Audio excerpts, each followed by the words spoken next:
You're watching Yale High School Studio Podcast. Welcome, YHS. I'm your host, Kersten McClelland. I have my co-hosts, Ciaravino and Stephanie Strenk with Welcome, me. everybody. Hi, welcome to our next episode. And our guest today is Mr. Sutton, our superintendent. Thanks for having me. Yeah, thanks for being on. So tell us a little bit about yourself. So when did you first take this job? So I got hired in 2021. That was after spending 15 years in Armada as principal. And then before that, I had spent 6 years as a assistant principal and teacher coach in Richmond. And then I had a year right out of college on the west side of the state before moving over this way. Okay, that's really cool. So you were principal at Armada. 15 years, that's a long time. How'd you like that? It was a great job. It was great to work with kids and teachers and parents. Really loved every bit of it, but it was also, got to a point where I was interested in maybe doing something a little bit different. And there's only a couple places that I was really interested in, perhaps becoming a superintendent, and Yale was one of them. My wife, Mrs. Sutton, works here as a teacher and had a great experience and continues to have a great experience here. So that kind of got me interested in applying. I applied for the position, was fortunate enough to get hired, and I've enjoyed my time ever since, getting to know great kids like all of you, and working with the community has been probably the highlight so far. That's really cool. Where did you go to college?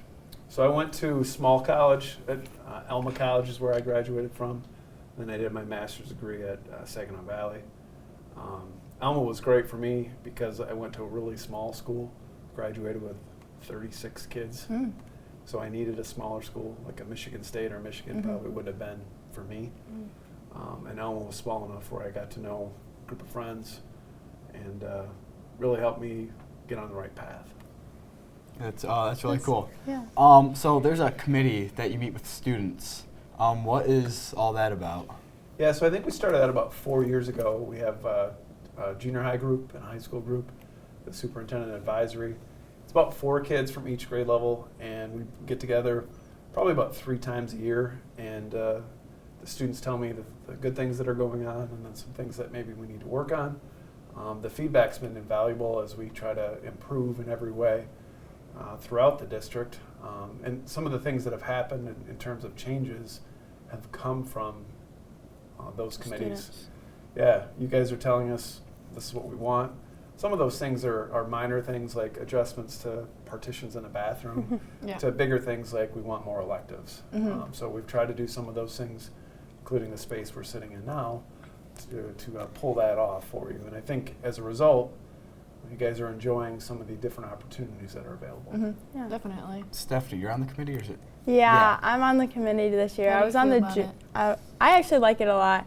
It gives like an opportunity for students to like go and like talk to like other people you wouldn't really talk to, and like collab and like get ideas what we could want more. It's really cool. So, I mean, you've brought up some of the things that have been changed. What are some of the big things that you heard in the committee that you really liked and are currently being enacted in the school? So one of the things we're trying to do is make connections to beyond your time in high school. So trying to find things that will allow you to make connections with a career or a college path.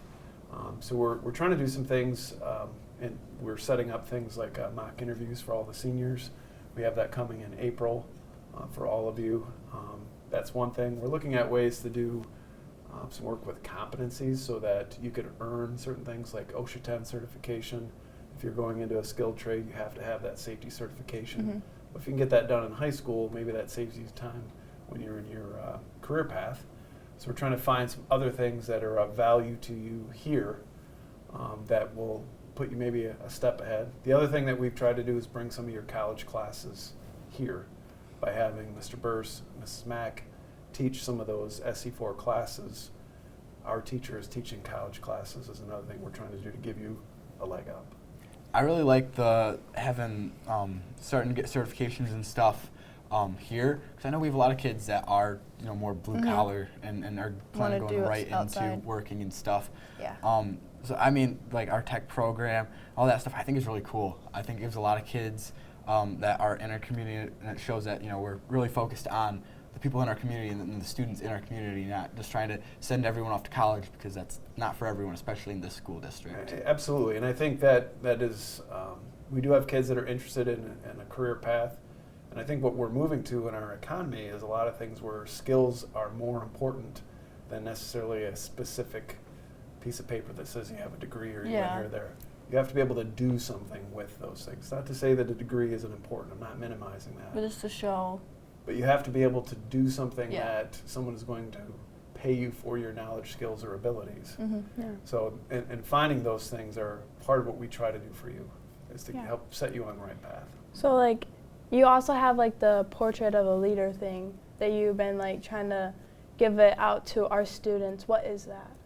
So that came as a result of the high school staff first. A few of the high school teachers, we got together, talked about the things that were most important that we want students to be able to graduate being able to do. And when we generated that list, most of those things were not academic. There were things like being a collaborator, being a communicator, being a problem solver. Those are things also when we go and talk to employers, that's what they're looking for. They want you to be an effective teammate. They want you to be able to take criticism. They want you to be able to work well with others even when you disagree. They want you to take initiative. All those things kept coming up, and we really felt like we needed to make that a priority, more so than any one specific class or grade. It was important to have students that graduated with these success skills in place, and we call them the portrait of a learner. Oh, that's really cool. So the bond proposal, that's a big topic right now from my understanding. You want to give us a little understanding what that is? Yeah, so what we're trying to do is gain kind of an idea from the community what the community would like. So we put forward 5 different meetings over the last year to see if there would be interest in a number of different things. So what came to the surface as the most important things were options about creating, and these are options, we're not doing all these things, but one option was to look at building a brand new dedicated auditorium. Another option was to create a field house. And then the third option, which seems to be having the most interest, is a combined space of there'd be a field house on one side, a gym on the other, but when the gym is not being used, you could turn that into kind of like a black box theater space where you could perform choir, band, and theater productions. And if it was done in the right way, there'd be control booth and sound deadening so that it would be a nice space where you could seat several hundred for a performance. The issue that we're running into in our present cafeteria here is fitting everyone, and then being able to see the back part of the stage is a bit of a challenge. So those are that's probably the big ticket item. There's also some heating and ventilation things that need to be done here at the high school that didn't get done previously.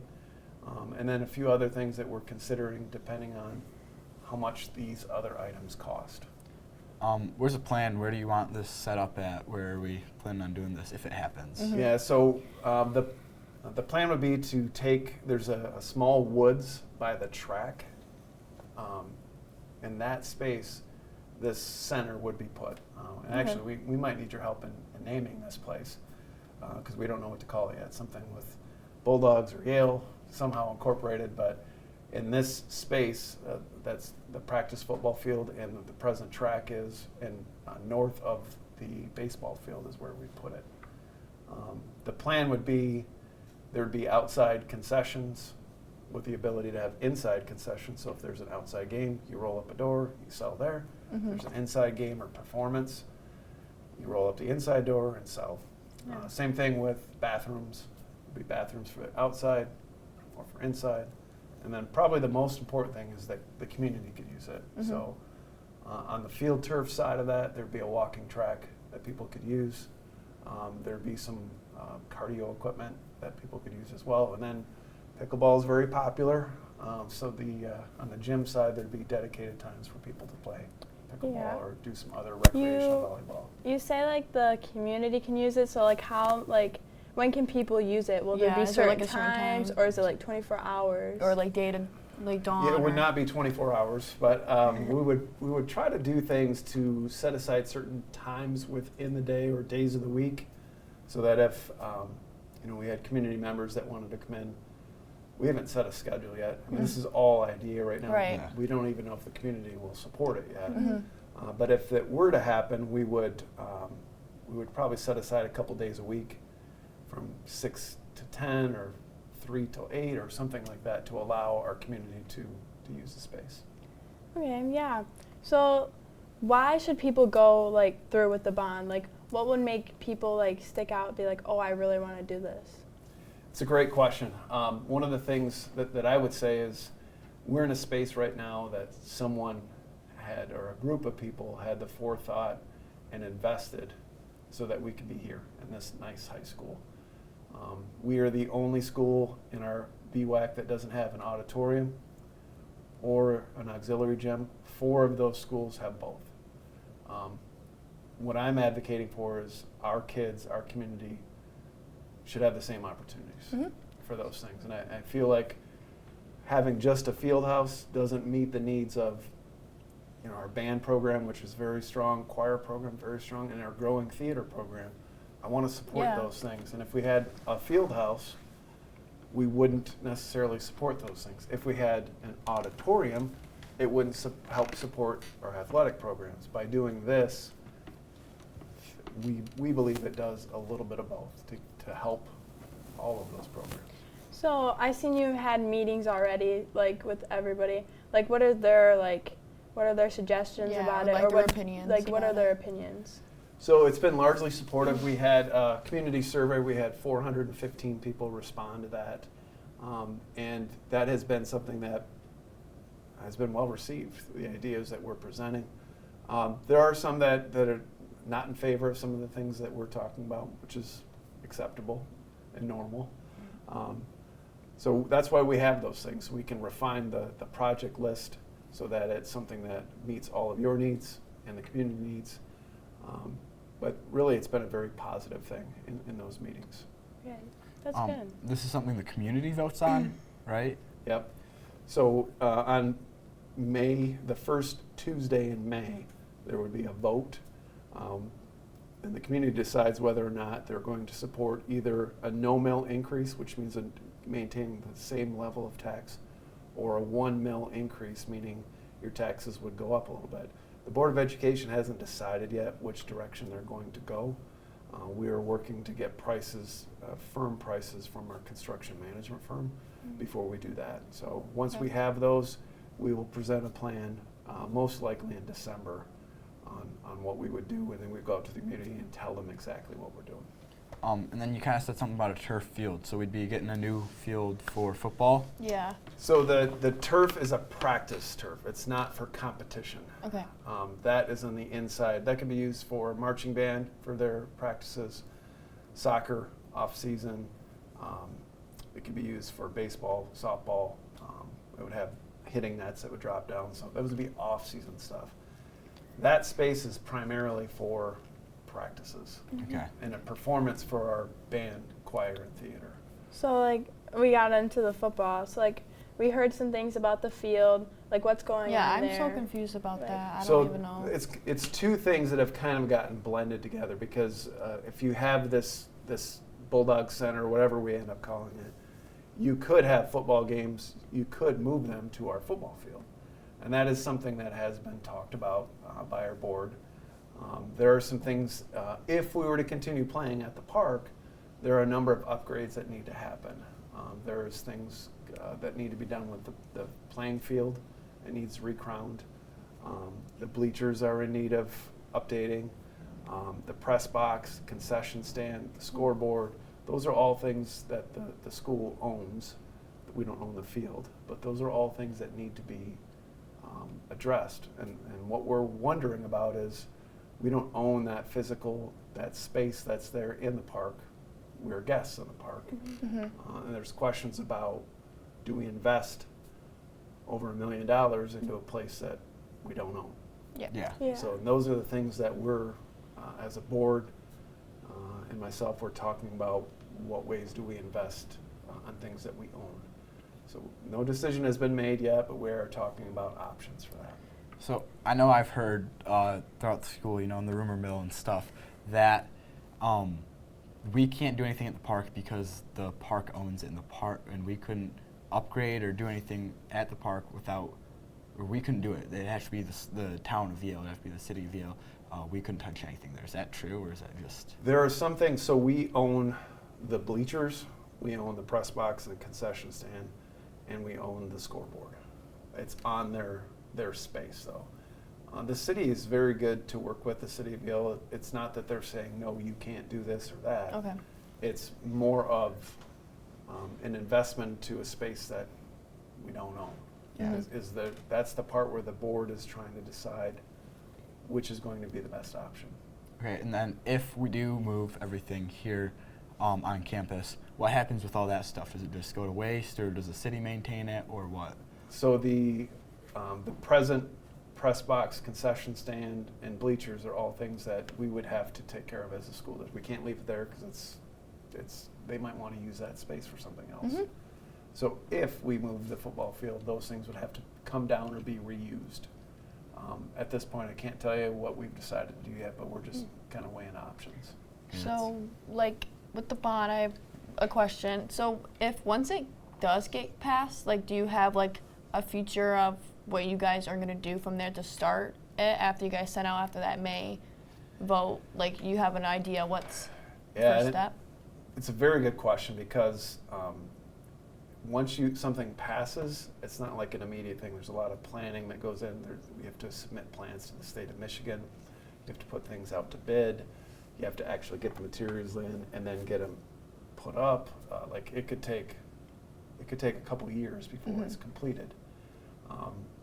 And realistically, if this is passed in the spring of 2026, it will most likely not be completed, this building that we're talking about, until 2028. It takes that long to get materials, line up bids, get contractors here. Mm-hmm. So it takes longer and it costs more than it should. Yeah.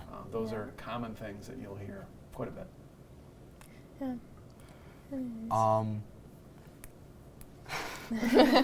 I don't have anything else if you Yeah, don't, guys. it's a lot about the bond. Yeah. I mean, we could talk about like what do you see the next couple of years of Yale? Like, what do you what's your future for it? What do you want to bring? What's your plan?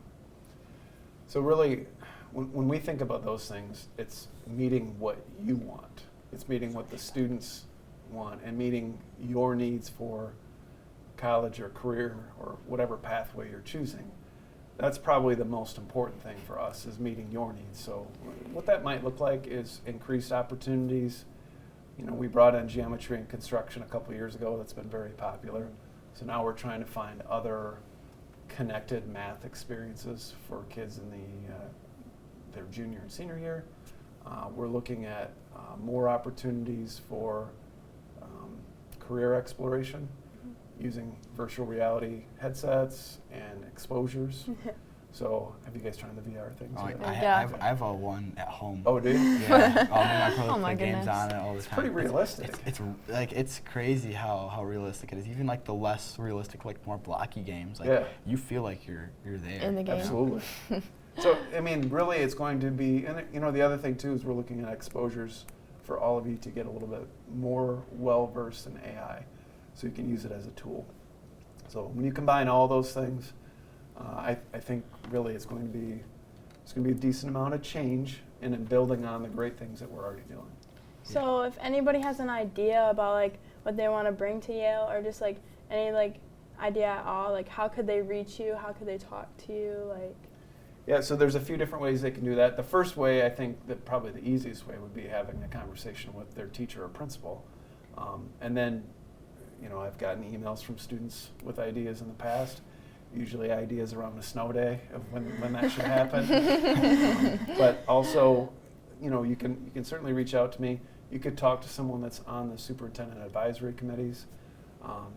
Really, there's a number of ways you can bring those ideas forward. We want your ideas. I know Mr. Dykstra and Mr. Kohler have done freshman entrance interviews to see what are the things that freshmen are looking for, and then senior exit interviews so they know what are the things that we can be doing better. So those things are helpful as well, but don't wait till then. Right. So if you have something, come talk to us. Yeah. AI was brought up. It's becoming a big thing, and it's becoming something that's used every day in everyone's lives. And you kind of talked about integrating that a little bit. Are there plans that you're already using to integrate AI, or is it something that you guys are still generating ideas for? So yeah, we've signed a partnership with an AI provider called School AI. So we're just starting to scratch the surface of that with some of our staff. I would expect there'll be more opportunities for students, probably more so in the second semester. You're going to see a little bit more of that. Yeah, we started using it in Mrs. Clark's class. Personal finance. Yeah. We used it. Yeah. It was new. It's weird to get used to. Yeah, I think it'll be better once we get used to the format of it and start using it like in classes and for like schoolwork. Yeah. But I think it'll have a good outcome. I think one of the key things for all of you will be AI has advanced so much, and some of the things are hard to tell what's real and what's AI generated. Yeah. So for all of you kind of discerning or telling the difference between a real and a fake is going to be really important for you to learn those things. Yeah. The only way I think you can do that is if you get some exposures to that. Yeah. I also think like gathering information, if I'm doing a research project or something. I know in Miss Galba's we were working on research projects, and we had to gather links. We write it on note cards, and I know using AI was a lot easier for that. I could type in the information that I was looking for, and I'd get a few different links that I could choose from, and I could go through the website, or sometimes it'd even have me like give me the information that I needed, and it takes something that would take a half hour plus into something that takes me a couple minutes. I really enjoy using it. I really enjoy that it's starting to used in the classroom, and it's something that we're being able to use in the classroom more. And I would say too, it doesn't short circuit your need to think. Yeah. Like it's something that will help you, maybe get you part of the way there, but you need to think and struggle with things and process it and make it better. Still. So I just want to say thank you for coming on our podcast. Yeah, thanks. This was great. It was a big great step for us. Yeah. This first time having a guest on. Yeah. This went really I'm well. honored. Thank you very much. Yeah, of course. I think it was a lot of fun. I think that will wrap up this episode of YHS Studio Podcast. Thank you for tuning in, and we will see you next time.